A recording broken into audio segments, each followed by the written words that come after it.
ഇത് വൈറ്റ് ചീര, ഇത് പിന്നെ പിലാച്ചപ്പ്, ഇത് ഗാർഡൻ ചീര, ഇത് ചായ മനസ, ഇത് ബോർണിയോ ചീര, ഇത് റെഡ് ചീര, ഇത് പച്ചമുളകിന്റെ ഇല, ഇത് കാന്താരിന്റെ ഇല, ഇത് കാന്താരി എല്ലാം ചെറുതായിട്ട് ഇങ്ങനെ അരിഞ്ഞ്, പിന്നെ കാന്താരി ഇതിപ്പോൾ എരിവിനനുസരിച്ചിട്ട് ഇത് ഇങ്ങനെ 5 കാന്താരി എടുത്തിന്, പിന്നെ ഉള്ളി ചെറുതായിട്ട്, പിന്നെ അത്ര ഇതായിട്ട് അരിഞ്ഞത്, തേങ്ങ, പാകത്തിന് ഉപ്പ്,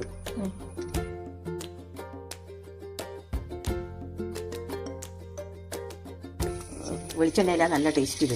കടു ഇടുക, വെക്കുക, എന്നിട്ട് തിരി വയ്ക്കുക. 5 മിനിറ്റായി. ഇതൊന്ന് തുറന്ന് നോക്കുക, എന്നിട്ട് ഒരിക്കൽ നല്ലോണം ഇളക്കി കൊടുക്കുക. ഇത് 5 മിനിറ്റും കൂടി പിന്നെ ഇതാക്കി വെക്കുക, അടച്ചു വെക്കുക. അപ്പോഴത്തേക്ക് ചീര റെഡി.